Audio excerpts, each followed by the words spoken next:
Bienvenue sur notre chaîne de NTV dans l'émission Tamérie. Nous revoilà après un long moment d'absence dû à l'épidémie du Covid.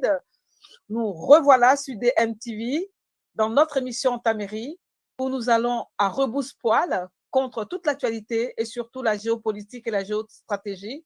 Alors, nous avons ici ce soir, nous allons parler du cas de l'Éthiopie et ce qui s'y passe depuis plusieurs années. Pour nos éditeurs ouest-africains, nous souhaitons expliquer la crise récente en Éthiopie et en Érythrée et comment elle représente plusieurs similitudes avec une autre crise dans l'ouest de l'Afrique, celle de la Côte d'Ivoire. Cette émission portera sur la guerre hybride que le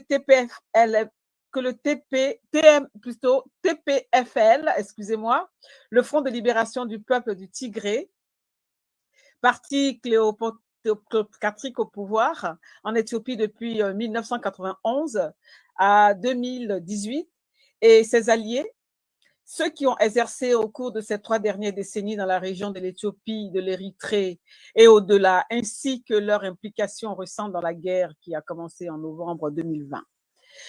Nous ferons de brèves comparaisons entre la guerre d'Éthiopie, entre le TPLF et le gouvernement éthiopien d'Abiy Ahmed, avec la crise qui a frappé la Côte d'Ivoire de 2002 à 2022. Nous aborderons les différents aspects de cette guerre hybride, les rebelles par procuration, la diplomatie trompeuse, les soutiens militaires, les médias et les ONG utilisés comme outils de désinformation, les opérations psychologiques, ainsi que l'instrumentalisation des agences internationales, dont l'ONU. Nous parlerons également des menaces en cours et nous parlerons aussi du massacre qui se passe en ce moment dans les régions Amara et Afar, que nous pourrions que ces massacres dans ces 2 régions, Amara et Afar, pourraient être qualifiés de massacres de masse. Alors, ce soir, nous avons 2 invités, et pas les moindres. Nous avons la politologue et activiste Aster Carpenelli, basée à Rome, et le chercheur, journaliste et rédacteur en chef de Horn of Africa TV, Elias Amare, basé aux États-Unis, en Californie précisément. Voilà. Alors, Nikki, la parole est à toi pour l'introduction en anglais. Bonsoir nos invités. Donc, on va faire de français à anglais, mais ça va être une traduction simultanée. Donc, plus tard, dans une deuxième temps, on veut aussi faire une traduction voice-over qui va être plus précis. Je pose la question en anglais à mes 2 invités et Pierrette va traduire. Ima. A blueprint for destabilizing countries in Africa, often applied by Western powers, is the use of an armed rebellion, a proxy group whose sole purpose is to bring about regime change in the country that's targeted. In the case of Ivory Coast, this group was called the Force Nouvelle, headed by Guillaume Soro, a group which actually sprung from nowhere, had no following in the country, was trained and backed by France and Burkina Faso, and pretended even to be 3 different fractions, covering different parts of the country. The so-called Force Nouvelle instrumentalized ethnic grievances to justify a coup d'etat. On the 19th of September 2002, the country was split in 2, leaving the north occupied for 8 years under a rebellion. This is a terrible event in the memory of Ivorians, where even the interior minister, Émile Bougou-Dodou, has lost his life. This can be compared to the TPLF attack on the 3rd of November 2020 in Tigray, Ethiopia. Elias Amare, you have described the TPLF rule as one of ethno-apartheid. Can you expand and also explain what has the relationship with the TPLF and Eritrea been till 2018? I just get a translation from Pierrette of the question. Yes. Donc, Elias Amare, vous avez qualifié le régime du TPLF d'ethno-apartheid. Pouvez-vous développer et également expliquer quelle a été la relation entre le TPLF et l'Érythrée jusqu'en 2018? Well, thank you both for inviting me to the panel show, and I thank the previous speaker, my colleague, my sister from Ethiopia. Regarding the TPLF's relationship with Eritrea, as your previous guest, Aster, mentioned, the TPLF began its as a movement in 1975, some 47 years ago. So initially, when it was beginning, the more mature and older liberation struggle in Eritrea was led by the Eritrean People's Liberation Front. So naturally, they wanted assistance. They were trained and armed by the Eritrean rebels or liberation movement, the EPLF. But this relationship was, from its very beginning, a very troubled relationship. Your previous guest from Ethiopia, my sister Aster, mentioned that the TPLF in 1976 had its manifesto of Greater Tigray. In this manifesto, they envisioned, the leaders of the nascent or the new organization TPLF envisioned a Greater Tigray project for the establishment of an independent Republic of Tigray. And of course, they took large territories from the Amhara, the Wolkait, Raya area, from Eritrea also. Within Tigray itself, there were several ethnicities.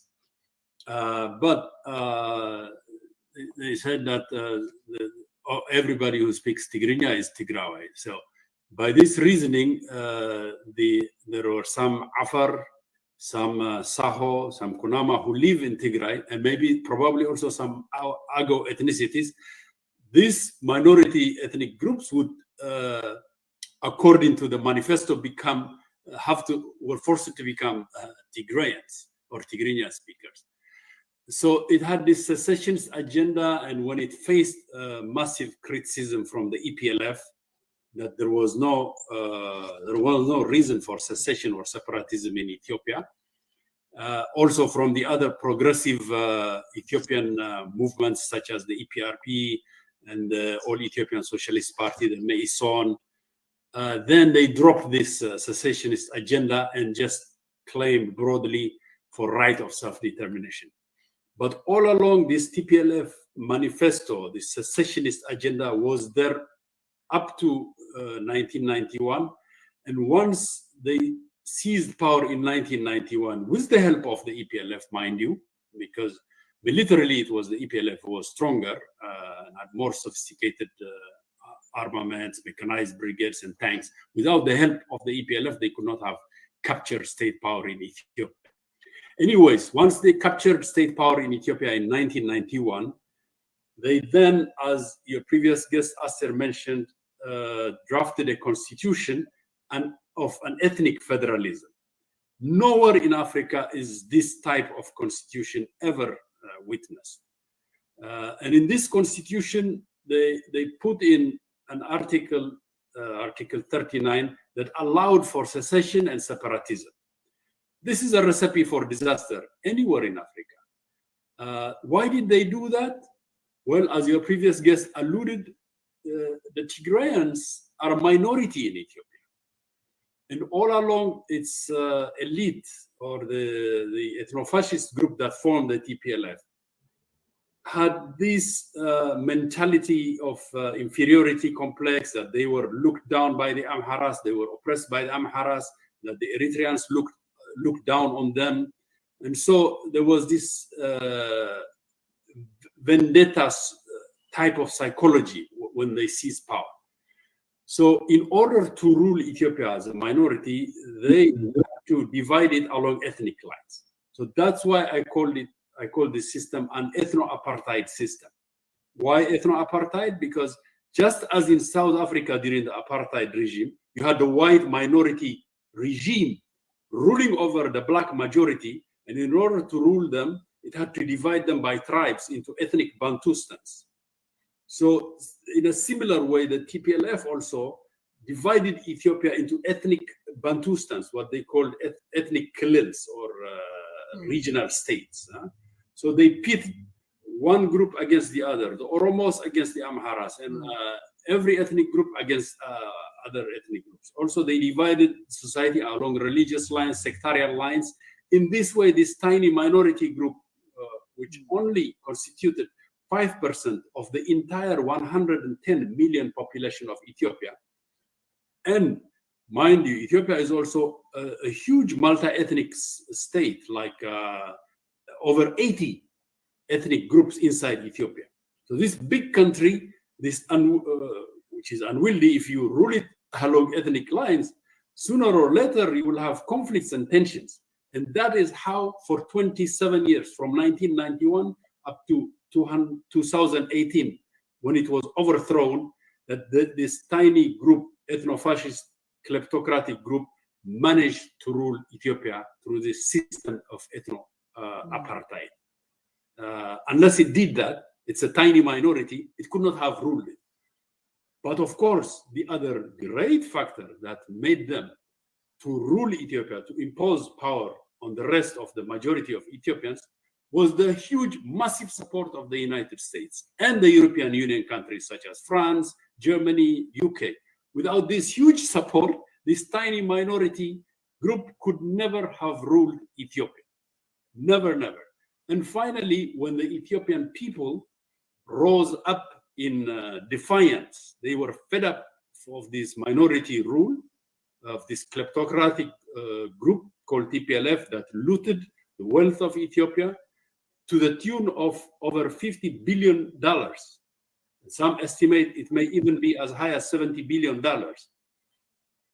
The Ethiopian people had finally, they had it. So by the beginning of 2015, that is 7 years ago, you begin to witness in Ethiopia massive popular uprising of the youth in the Oromia region, in Amhara, and it spread like wildfire all over the country. And within 3 years, by 2018, the TPLF was forced to give power and flee to its home base in Tigray. And a reform government led by Prime Minister Abiy Ahmed Ali then comes to power. Once Abiy Ahmed Ali comes to power, another factor also that I should make mention, the TPLF also only strives through conflicts and wars. It can only survive in a situation of war. So the other way it also ruled Ethiopia was by deflecting the anger of the people by igniting war against Eritrea. There was no reason in 1998 for a border conflict, a war to be ignited against Eritrea. But why did the TPLF did that? Because that's the only way it could deflect attention away from the people of Ethiopia, from their misery and their oppression by a tiny minority group. So by 2018, when the reform government of Prime Minister Abiy Ahmed Ali comes to power, he automatically sees that peace with Eritrea is essential. And it is because he made peace with Eritrea that he then won the Nobel Peace Prize. And this ushers into the Horn of Africa, a new era of the new Horn of Africa of peace and stability. TPLF then, from its home base of Tigray, decides to scuttle this peace, to return back to power. And so by 2020, November, that is 14 months ago, it ignites a war against Eritrea and a war against Ethiopia. So these are the factors by which the TPLF, this tiny minority group, was able to rule Ethiopia for over 27 years through perpetual conflict, perpetual wars, igniting ethnic conflicts, interreligious conflicts, and so on and so forth. Even to this day, it is continuing to do that, and it is being supported by its Western patrons, such as the United States and the European Union countries. I hope briefly I have answered your question. No, thank you. That was very, very clear. Donc, je vais juste vitement traduire. La chose importante qu'il faut comprendre, c'est que dans la Constitution qu'ils ont fait, que le TPLF a fait en 91, 91 ou 94,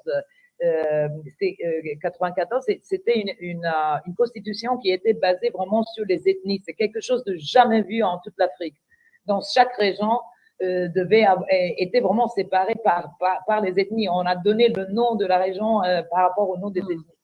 ce que Elias Amar nous explique, c'est que justement, comme c'était une toute petite minorité, on parle de 5% de la population sur 110 millions quand même d'habitants dans le pays. La seule manière pour eux de pouvoir rester au pouvoir, c'était de mettre un groupe ethnique contre l'autre, de créer vraiment des...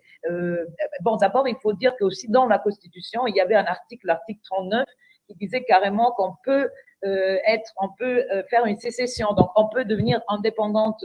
Donc c'est pratiquement, disons, une manière de créer une constitution qui voudrait unifier un pays, mais permettre aux États de chacun de vouloir s'en aller, de partir s'ils veulent. Donc c'est un peu déjà le début pose des questions, des problèmes, non? Parce qu'on ne parle pas d'un État national basé sur des citoyens, mais des ethnies qui peuvent décider de quitter. Donc c'était un peu bizarre, mais la raison pour laquelle ils ont fait tout ça et pour laquelle ils ont aussi déclenché une guerre contre l'Érythrée, qui d'ailleurs, il faut rappeler que le mouvement de libération de l'Érythrée a beaucoup aidé dans la guerre contre ce qui était Mengistu, qui était un peu un régime pro-soviétique, mais disons une vraie dictature à l'époque. Et c'était vraiment le mouvement de libération de l'Érythrée qui avait aidé aussi ce mouvement du TPLF à l'époque de libérer toute l'Éthiopie. Mais eux, ils se sont même allés contre les Érythréens en faisant vraiment une guerre en 98 pour 2 ans contre eux. Donc, on comprend que c'est un petit groupe qui se sentait aussi peut-être pas à la hauteur des autres, on comprend pas vraiment. Mais la chose qu'il souligne et qui est très très important à dire, c'est que sans l'aide quand même de l'Occident, donc sans l'aide des États-Unis, de la France et aussi de l'Union européenne en général, ce groupe n'aurait pas pu rester au pouvoir pendant 27 ans. Parce que c'est quand même un groupe qui est resté au pouvoir pour 27 ans jusqu'à jusqu'à 2018. Ce qui s'est passé qu'en 2015, il y a eu vraiment des grands soulèvements dans les pays qui ont duré 3 ans. Les gens en avaient vraiment marre parce que c'était un régime quand même très répressif. Et donc, ils ont réussi quand même à faire en sorte qu'eux, ils se retirent dans la région du Tigré avec l'arrivée de Abiy Ahmed en 2018. Mais malheureusement, ce mouvement a encore de nouveau déclenché la guerre. On va en parler un peu plus en détail pendant qu'on avance avec l'émission. Yes, one more point that all African countries, with the only exception of Somalia, are multi-ethnic states. Cote d'Ivoire, for example, is, I don't know, 60 ethnic groups. Am I correct? Or somewhere in that line. So nowhere in Africa is a system of ethnic politics officially instituted as was by the TPLF in Ethiopia. Why? Because all the founding fathers of Africa after colonization saw it in the wisdom that this would be a recipe for disaster. Yes. You institute ethnicity in politics, it would lead to civil war. And so it is only in Ethiopia that we saw this type of toxic ethnic politics. Otherwise, the other exception being South Africa, of course. But South Africa is a unique apartheid system. It was designed as a racist apartheid system to keep the majority black people. They had to divide them along tribal lines, the white minority regime. And sooner or later, of course, that white minority regime was overthrown. And Ethiopia is, of course, an exception, that it was the only country in Africa that was not colonized by Western colonialism. All other countries, Cote d'Ivoire, Nigeria, Mali, Eritrea, Somalia, was either colonized by the British, by French, by Italians, by Belgians, and so on and so forth. The only exception being Ethiopia as the one that was not colonized. But this minority group called TPLF instituted on Ethiopia a recipe for disaster called the ethnic federalism system. C'est très important le point qu'il fait, qu'il nous a et que je vais traduire.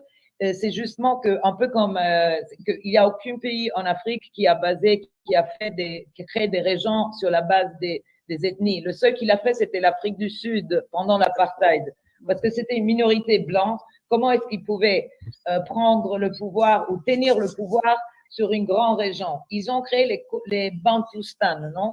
C'était les Bantoustans, et ils ont vraiment renfermé les ethnies l'un dans l'autre pour une capacité de contrôler le pays. Et c'est un peu ça ce que eux ils ont fait. Mais comme ils l'ont mis même dans leur constitution, c'est comme s'ils avaient déjà créé une recette pour le désastre. Non, c'est comme si la constitution même avait déjà mis cette question qui allait porter un désastre de sécession quand même. Et si on réfléchit bien, aucun pays, ce que dit Elias justement, c'est que les pays après l'indépendance, dans l'époque de l'indépendance, n'ont jamais pensé à faire une division ethnique de ce genre parce qu'ils savaient quand même que ça allait porter des tensions inutiles, que peut-être quelqu'un d'autre aurait pu manipuler, justement comment ça s'est passé aussi dans le cas de la Côte d'Ivoire, comme on a vu. So the 2nd of November 2020 attack, which was described by some as Ethiopia's equivalent of the USA 9/11. And I wanted to ask Aster if you can describe this attack on the part of the TPLF of the Northern Command. But before I just ask Pierrette to translate the question. Oreo meets the Batman, the limited edition. Get your pack to win. L'attaque du 2 novembre 2020 a été décrite par certains comme l'équivalent éthiopien du 11 septembre américain. Pouvez-vous décrire cette attaque de la part du TPLF, du commandement Nord? It was actually on the 4th of November 2020 against the Ethiopian National Defense Forces, or known as also as the Northern Command. Has different types, has different aspects that should be mentioned. One of this was the aim of the TPLF when it attacked the federal troops in Tigray. Just to remember, the federal group or the Ethiopian National Defense Force has been in Tigray for almost 20 years. And when the TPLF launched a massive attack on the National Defense Force, their aim was to seize the strategic weapons which were under the control of the Ethiopian Defense Force. One of the factors is this. The second is it is an attempted coup d'etat. When they attacked the National Defense Force, they were quite convinced that by destroying the National Defense Force, they would be able to seize power in Ethiopia. So it was actually an attempted coup d'etat. The other factor regarding the attack against the Ethiopian troops in Tigray was it was also an ethnic cleansing. In fact, if we see we don't have the actual number of soldiers that were killed during that day by the TPLF. Some unofficial sources report that the soldiers that were killed were around 5,000 or 6,000 people. When they attacked the National Defense Force, they also perpetrated an ethnic cleansing. They killed all soldiers who were Tigrayans. The soldiers who came, who were considered to be Oromos, Amhara, Walaita, Kambata, were either killed or damaged, but whereas the Tigrayan soldiers were not killed. In fact, the higher officials of the Ethiopian Defense Force within the Northern Command collaborated with the special forces of TPLF in this attack that was perpetrated against the Ethiopian forces. Hence, it has different characteristics. Another thing to be mentioned about this attack is the sexual violence perpetrated against the women soldiers who were part of the Ethiopian Defense Forces. We have reports that the TPLF actually amputated the breasts of the women soldiers when they attacked the defense force. Hence, it has different characteristics. It was an attempted coup d'etat because they were planning, and they seized the weapons, the strategic weapons under the Ethiopian armed forces. It was also an ethnic cleansing. At the same time, they exercised sexual violence against the women soldiers. Generally, what was the aim of the TPLF in attacking the armed forces of Ethiopia in Tigray? The main objective of TPLF was to seize power in Ethiopia. This was the main objective of that attack. La chose importante de comprendre, c'est que cette attaque du TPLF à l'époque, donc en novembre 2020, c'était pratiquement de attaquer l'un des centres principaux de l'armée nationale. C'était l'un des endroits où une grande partie de l'armée nationale était depuis 20 ans. Et donc, il y a trois aspects de cette attaque que Aster nous explique.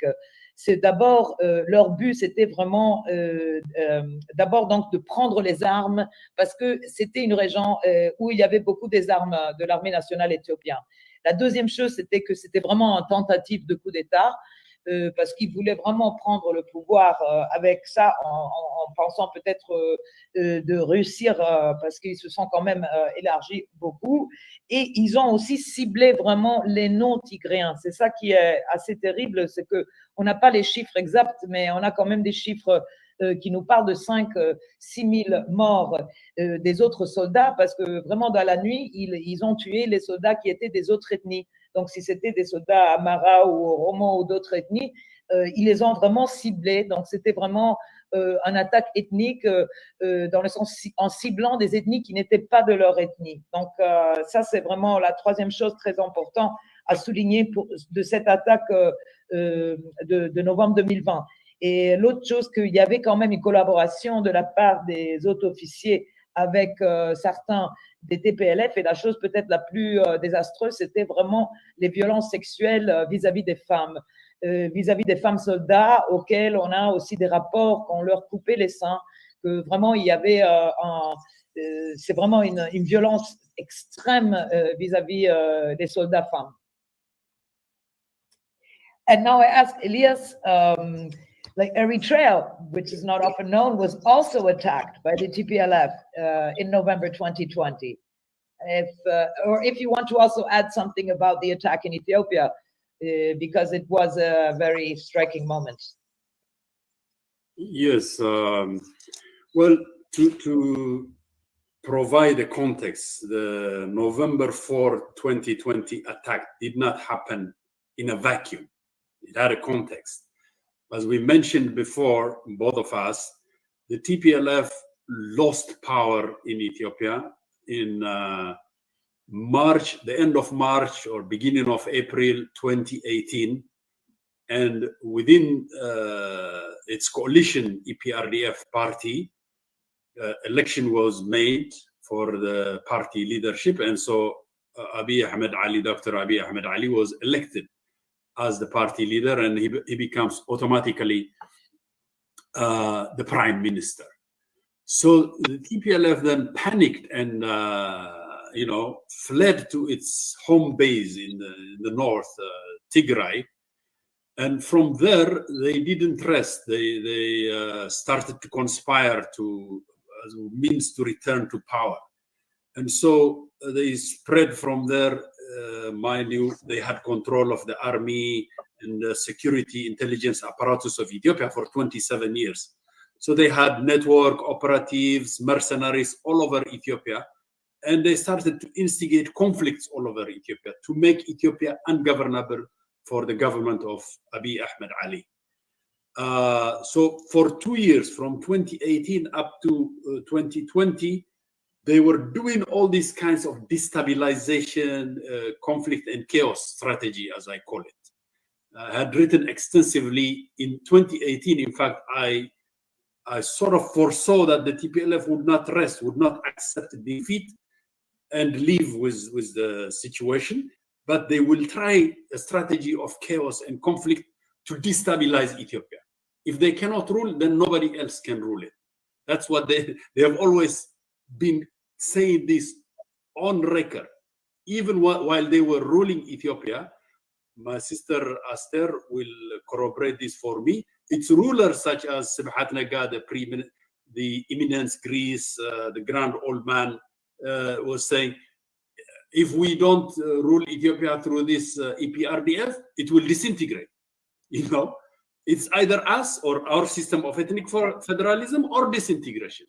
So once they lost power, they actively worked for this type of chaos, strategy of chaos in Ethiopia.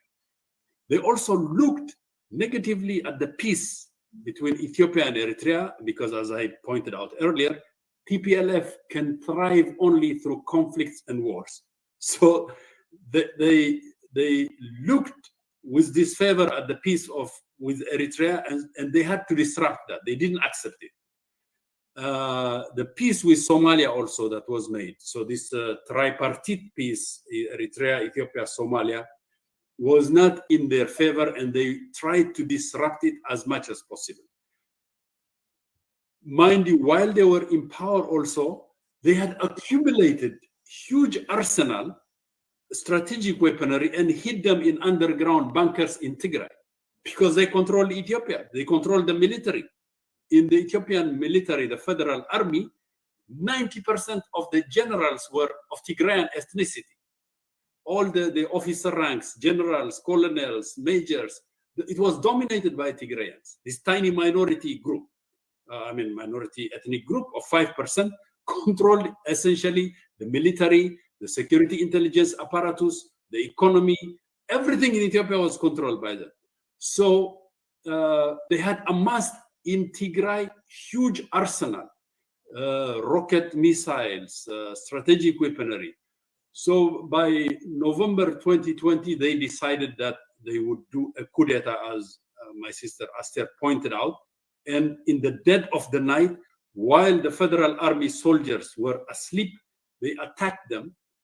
The Northern Command, which was based in Tigray, of the federal army, numbered its troop strength was 32,000. Out of these 32,000, 10,000 were of Tigrayan ethnicity, members of the TPLF.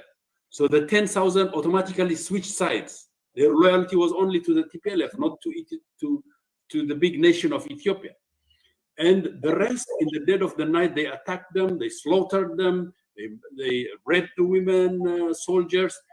Only 5,000 to 6,000 fled northwards and crossed the border to Eritrea to seek refuge and asylum. Of course, Eritrea accepted them.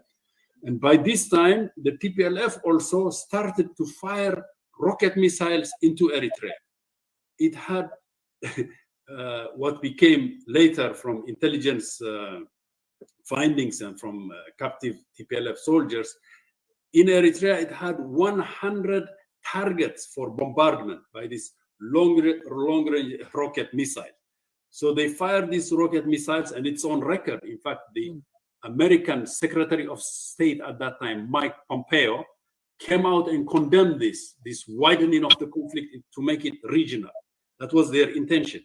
So the intention of the TPLF in this November 4, 2020 attack was, one, to destroy the federal army and march southwards and capture state power by reaching Addis Ababa, and at the same time also to attack Eritrea and to invade Eritrea and effect regime change in Eritrea. This was their plan, and so Eritrea was forced. It's been attacked, and its ally, the federal government, also is being attacked. So it had to defend itself and its sovereignty. So it cleared the TPLF. it had to capture the strategic weaponry that was in the hands. It was dangerous for Eritrea's survival and also for Ethiopia's survival. So this terrorist group had to be contained. I give this analogy for American audience because I am living here in America. Imagine in America, for example, one state of, let's say, Iowa, decides to attack the federal army, which is based in that state, in the dead of the night. The state militia of Iowa attacks the federal army. Would the federal government in Washington, D.C. still sit idly by? Of course not. This is mutiny and insurrection, and any government has to take appropriate measures to, to bring back law and order and ensure stability and sovereignty. So this is, in a nutshell, what happened in November 4 of 2020. It was betrayal, treasonous act, and many countries in Africa understood this.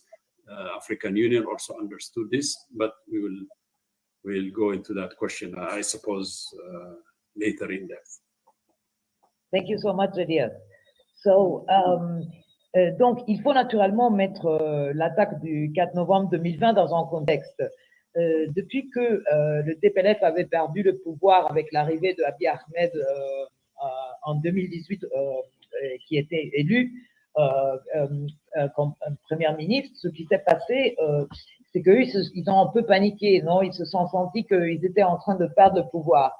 Alors, comme Élise justement souligne, la seule manière pour eux de rester au pouvoir, c'est de créer du chaos. Ça me rappelle un peu aussi Ouattara, qui dit aussi soit c'est moi, soit c'est personne qui règne, non? Il disait ça.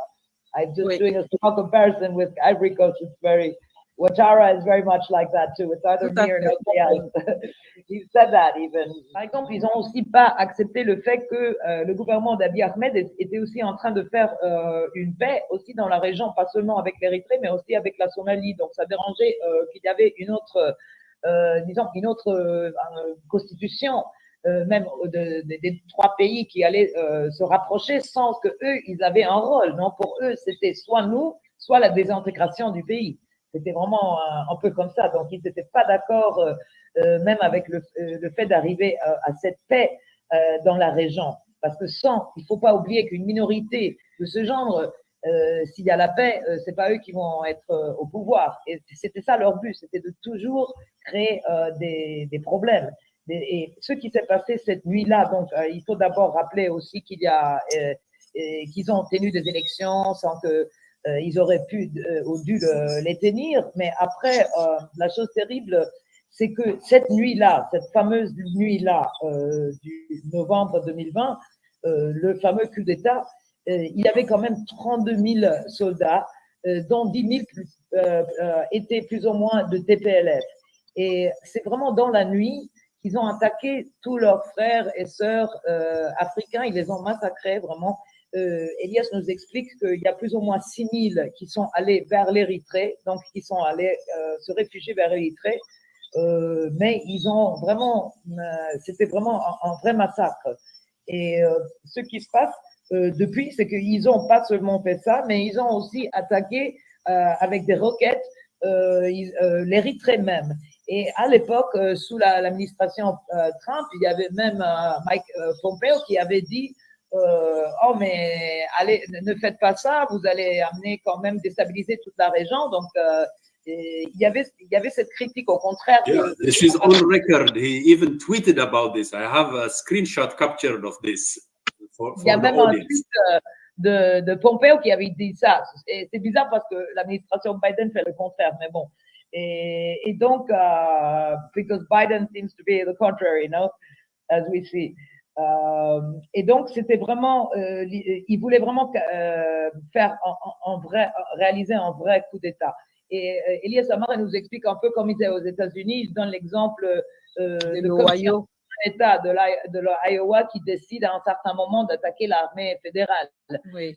Ou bien une région de la France qui décide d'attaquer l'armée fédérale. Et donc, c'est clair que chaque pays prendrait tout de suite des dispositions nécessaires pour bloquer ça. Voilà. Tout à fait. Ça, tout à fait.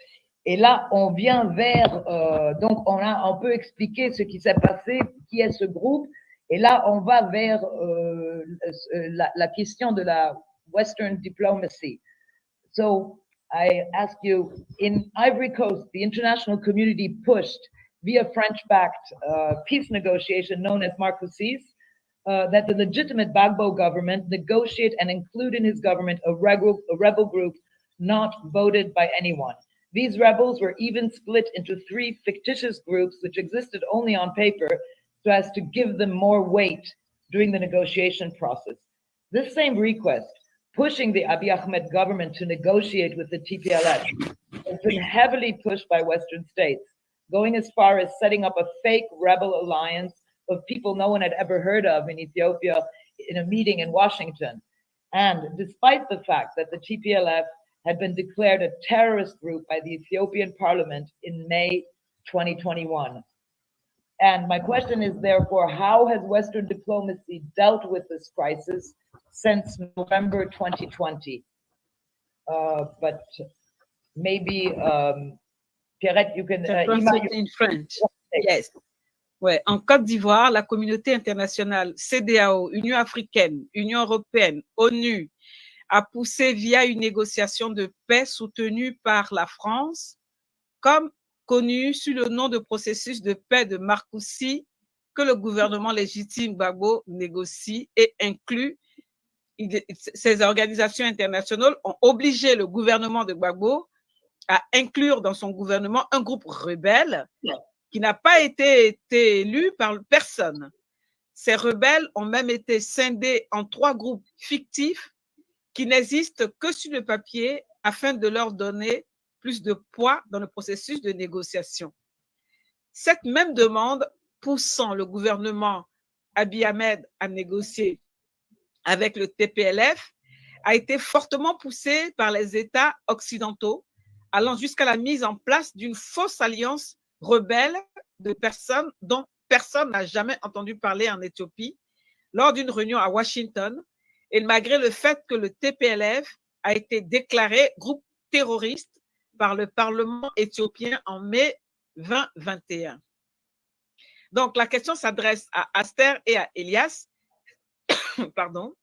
Comment la diplomatie occidentale a-t-elle géré la crise depuis novembre 2020? Well, when we talk of diplomacy regarding the TPLF and the conflict in Ethiopia, I think we have to go back to the beginning of the 1990s. Remember that Ethiopia was covered by military.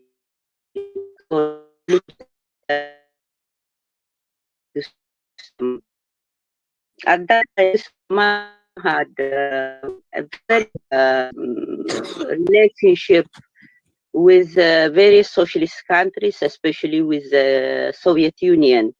In fact, at that time, we remember that there was what is called the Eastern Bloc.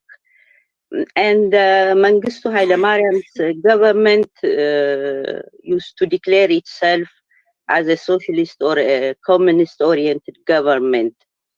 Hence, when in 1991, when the TPLF came to power, the Western diplomacies were actually favorable towards TPLF, because in the West, the government of, or the regime, I would say, of Mengistu Haile Mariam was considered a leftist government, a socialist and a communist government.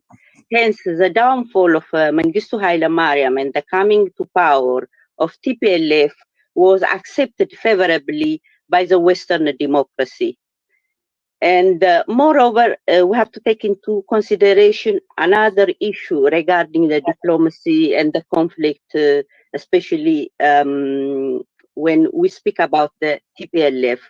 That is, TPLF almost most of the time, it used to promote what's called a shifting ideology.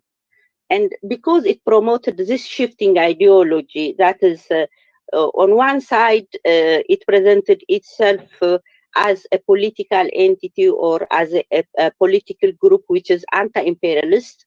On the other side, in its relation with foreign diplomats, it described itself as if it is favorable for a liberal system. And this shifting ideology has helped a lot the TPLF when it was governing Ethiopia. In fact, the support to TPLF came from groups, from left-wing groups, as well as from right-wing groups.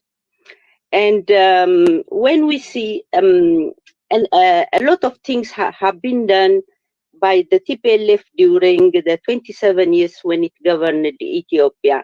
It has done a large networking. It has created close relationship with political leaders and also in the Western academic world. Because of this, it was able to gain support from the right wing and from the left wing.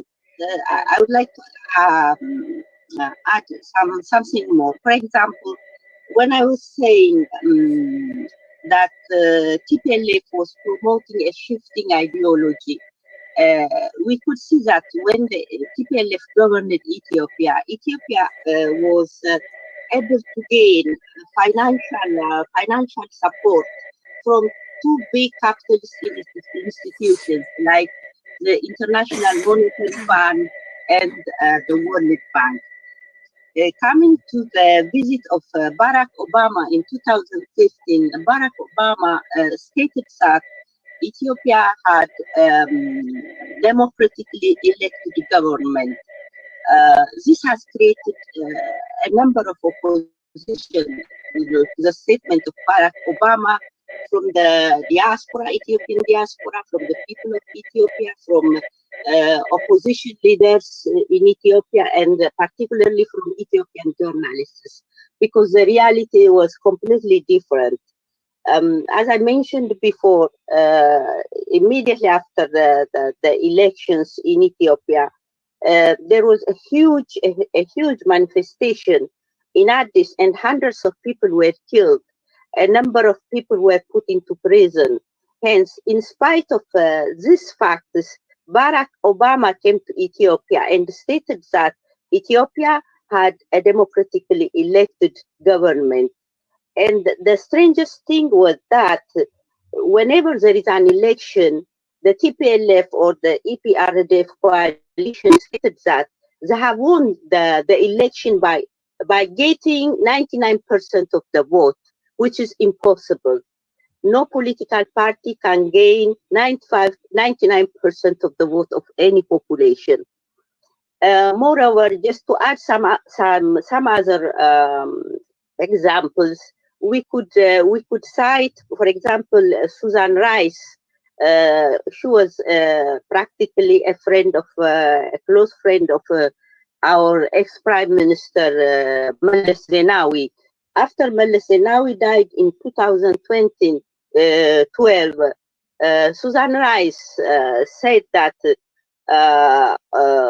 Meles Zenawi was a visionary leader, and he was a close friend of hers, of America. We could cite other people. There were also scholars and academicians who had a close relationship with the TPLF leaders. For example, I don't know how to pronounce it. It's a Norwegian name, Ketil Trombolt, a Norwegian scholar. And some other person is Martin Plaut, the ex-BBC correspondent for Africa. All these people, the academic world and the political leaders, had close connection with the TPLF. We could also mention Blair. Blair was also a close friend of Meles Zenawi, the ex-Prime Minister of Ethiopia. Meles Zenawi was invited to international meetings when he was alive.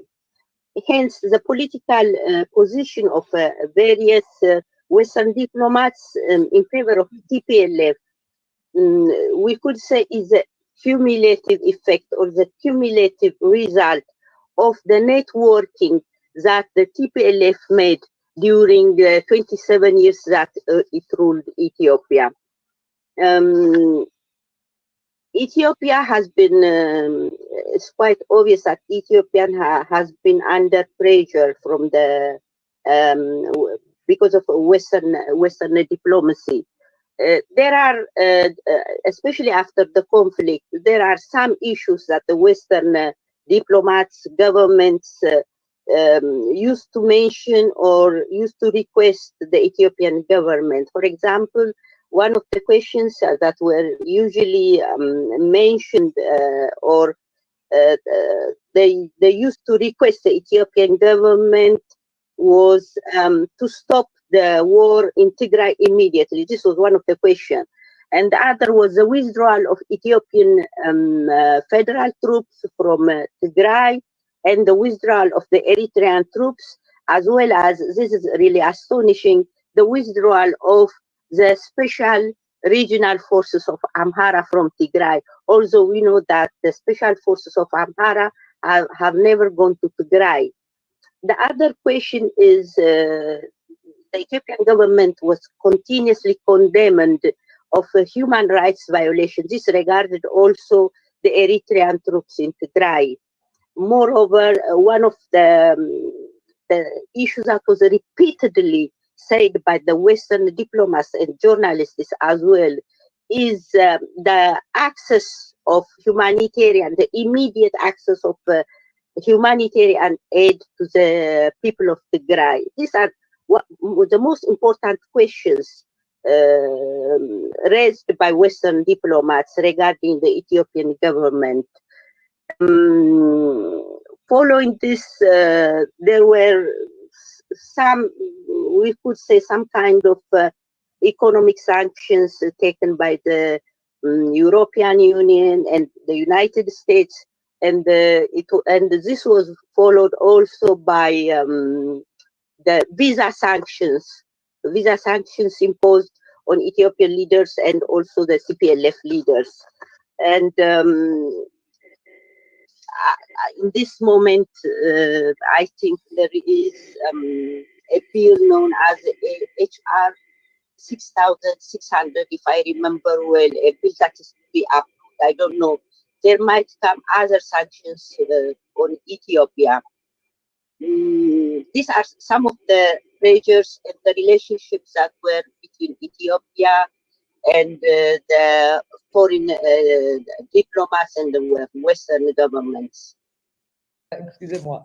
Donc, tout au début, le TPLF avait un appui parce qu'il se faisait passer un peu comme un groupe anti-impérialiste, comme ça, mais tout de suite, ils se sont quand même transformés dans un... Ils ont, disons, laissé tomber tout cet aspect-là de leur lutte. Et pendant 27 ans, ils ont eu vraiment un appui, comme on l'avait dit aussi avant, très, très fort à partir de l'Occident. Et on peut donner un exemple par exemple, un exemple du voyage d'Obama en 2015, où il y avait eu des élections et quand même, il y a eu beaucoup de morts, beaucoup des personnes qui ont été mises en prison. Et Obama arrive et dit que tout va bien. On connaît ça aussi. Et donc, cette manière un peu de vraiment soutenir ce régime au-delà de tout. Et la coalition de ce régime, et même, on a d'autres exemples comme Susan Rice, qui, quand l'un des, disons, leaders du TPLF, Meles Zenawi, était mort, elle avait dit à ses funérailles que c'était d'abord un très proche ami à elle et que c'était vraiment un leader visionnaire. Donc, on peut voir vraiment une position très pro ce groupe sans jamais le critiquer. Et il y a aussi des experts comme le Norvégien Tromvel ou aussi Martin Plaut. Et ça, c'est vraiment des experts, des académiciens qui poussent la ligne du TPLF au-delà et toujours vraiment... ceux qui se passent, ils sont toujours là à l'appui. Comme aussi quelqu'un comme Blair, comme Tony Blair, qui, bon, on le trouve tout le temps. Hein, je crois qu'il a aussi aujourd'hui l'aide de Kagame. Non, et donc, ça c'est ma parenthèse. Et donc, on voit vraiment qu'ils étaient toujours pendant les 27 ans vraiment à leur faveur. Et là maintenant, par contre, après, quand la guerre a commencé, ils ont posé des questions assez bizarres, dans le sens qu'ils demandaient que pas seulement l'armée se retire, donc pratiquement que l'armée ne doit pas défendre la souveraineté du pays, le territoire du pays, mais qu'il devrait se retirer, qu'il ne devrait pas attaquer. Et en plus, il y a même des forces spéciales de chaque région qui protègent ces régions-là, comme par exemple dans la région d'Amara, et ils demandaient même que ces forces-là se retirent, donc pratiquement qu'ils ne se défendent pas. Si on pense à la crise post-électorale ivoirienne, quand même, on voit que c'était un peu la même chose. Non, on demandait aux forces de Gbagbo de ne pas réagir par rapport à des attaques quand même qui n'étaient pas nécessairement légales. Et donc, l'autre chose que l'Occident, dans les journaux, etc., on continue à dire qu'il y a aussi une affabulation totale, c'est l'accès humanitaire. Ils disent tout le temps dans les journaux, j'ai même vu dans Le Monde, dans d'autres journaux, qu'on dit tout le temps qu'on n'a pas l'accès humanitaire à la région de Tigré, qu'il n'y a pas l'accès. Et aussi, on a fait des sanctions quand même vis-à-vis de l'Éthiopie et aussi de l'Érythrée. Voilà. Et je pose la même question à Elias. Also, is how for you has the Western diplomacy dealt with this crisis since November 2020? More or less the same pattern as Aster has explained in Ethiopia. Remember, the TPLF regime, while it was in power in Ethiopia for 27 years, had managed to rule Ethiopia with the blessing, the full support, the financial, economical, military, political cover, diplomatic cover of Western governments, in particular the United States. The United States, after the end of the Cold War in the 1990s, had this doctrine of controlling Africa through anchor states. To control Africa, you have 4 anchor states. For the western region of Africa, the anchor state, designated anchor state, was Nigeria. For the northern, the Arab North Africa, Egypt was the designated anchor state. For the Horn of Africa, East Africa, Ethiopia was the designated anchor state. And for the southern region of Africa, of course, South Africa.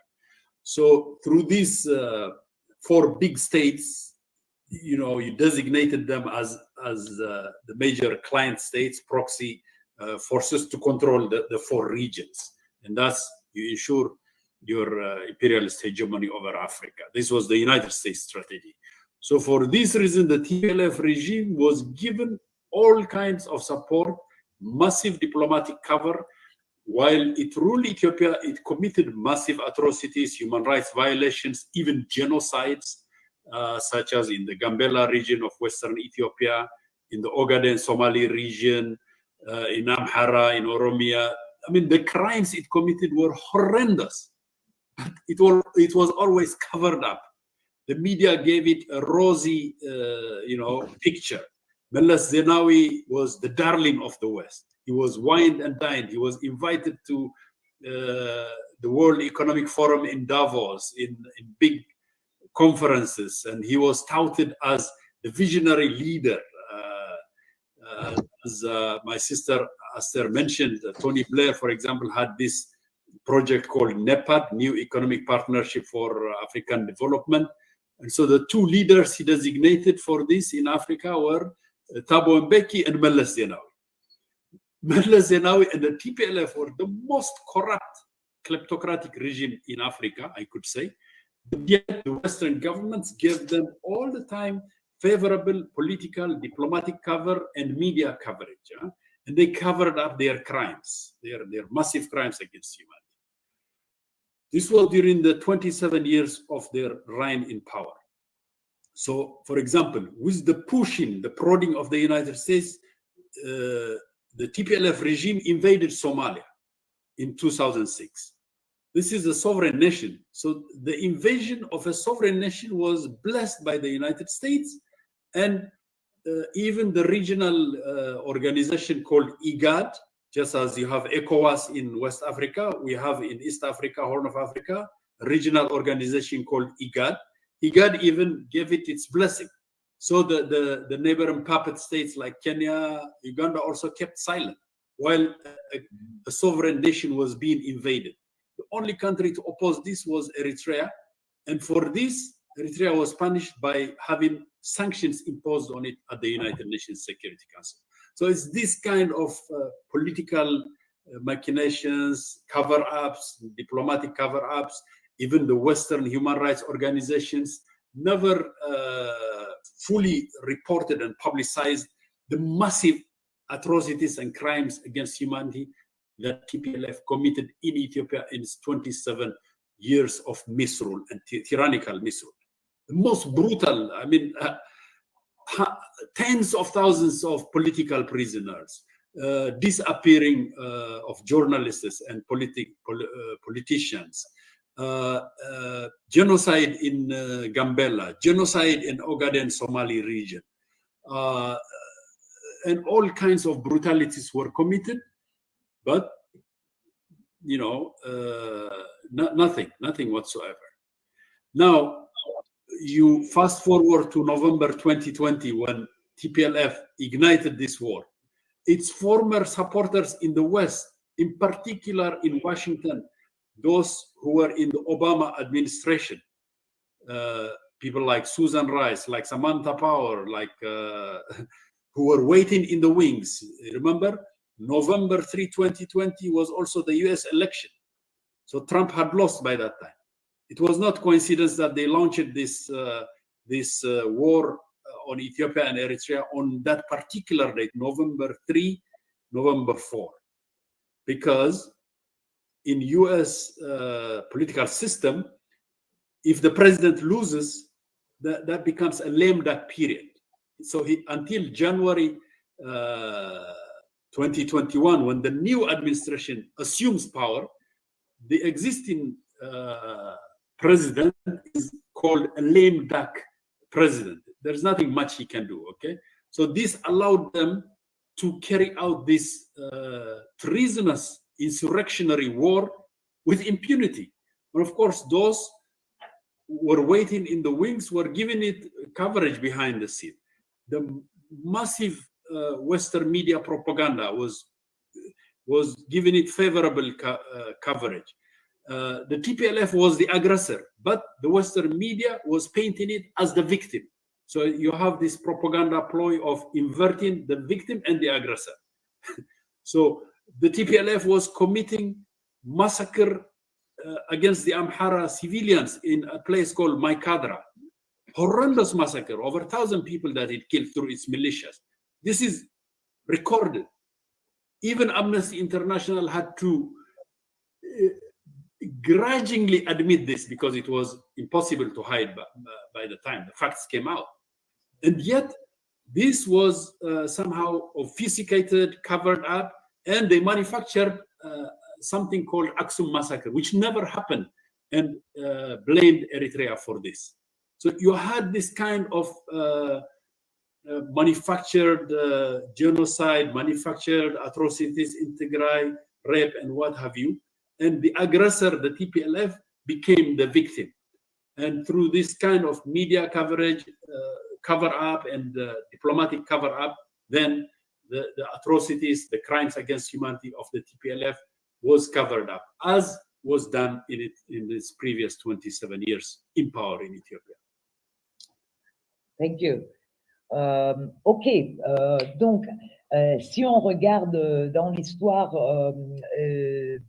disons l'administration, on regarde dans les 27 ans qu'ils étaient au pouvoir, que ce gouvernement était au pouvoir du TPLF, on voit quand même que les États-Unis avaient toujours dans la région de l'Afrique des États auxquels elles s'accrochaient, qui étaient un peu les États phares qui allaient contrôler le reste de la région. Donc on avait le Nigeria en Occident, on avait l'Égypte au nord, l'Éthiopie dans l'est et l'Afrique du Sud dans le sud. C'était un peu les pays, et même avec des crimes atroces qu'ils avaient commis. Ils avaient commis des génocides dans la région de Gambela, de Amara aussi, comment on dit ça en français, je ne sais pas. Somalie. Ogaden, c'est la région Somalie, Ogaden. Là aussi, il y avait vraiment eu des génocides, des massacres atroces Mais vu l'appui qu'ils ont eu, spécialement de la part de l'Occident, des États-Unis, et il n'y a jamais eu une tentative d'en parler. Ça a été toujours, disons, mis sous, comment on dit bien, mis sous le tapis, comme on connaît très bien. Et donc, même le Meles Zenawi, comme on avait parlé avant, il a été invité à Davos ou dans les grandes institutions, au World Economic Forum, au Forum économique mondial. Et on avait toujours donné l'impression que c'était vraiment, non, on voulait donner cette impression-là que c'était un pays, même quand ils ont envahi la Somalie, l'Éthiopie avait envahi la Somalie en 2006. Je crois que c'était 6 ou 5. Somalia was 2006 or 5? 2006, correct, yeah. 2006, ils avaient envahi la Somalie.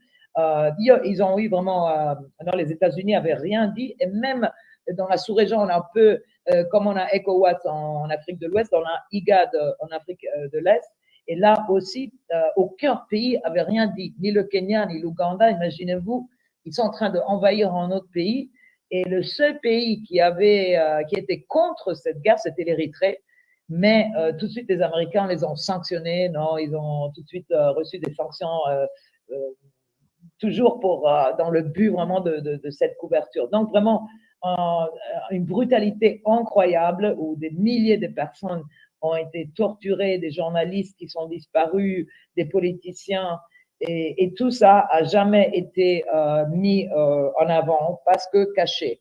Et cette même administration, elle est venue, c'est de nouveau l'administration d'Obama qui est revenue au pouvoir. Et ce que Elias Amar elle souligne, c'est que l'attaque qui est survenue de 3 ou 4 novembre 2020, c'est pas vraiment par hasard, parce que normalement dans les élections américaines, quand l'un des deux présidents a déjà gagné, dans cette période-là, avant qu'il entre dans le pouvoir, donc de novembre en janvier, il y a un peu un moment où le président sortant ne peut vraiment rien faire. Et c'est pour ça que tous ces personnages après de l'administration Obama, comme Susan Rice, Samantha Power, ils sont après revenus au pouvoir, et c'est eux qui avaient déjà avant fait toute cette couverture que rien sort. Et vraiment des choses terribles, parce qu'on ne parle pas du fait que même le 9 novembre 2020, il y a eu le massacre de Maïkandra, qui était un massacre où on parle de 1000 personnes qui étaient tuées. La chose terrible, c'est qu'on n'en parle pas du tout, on fait semblant que ce n'était pas autant grave, et on a même inventé un autre massacre, le massacre d'Aksum, qui est en réalité une fabrication. Et peut-être on pourra en parler plus tard. Pizza Hut's Beyond Meat pizzas are approved by carnivores. Say something, Nicholas.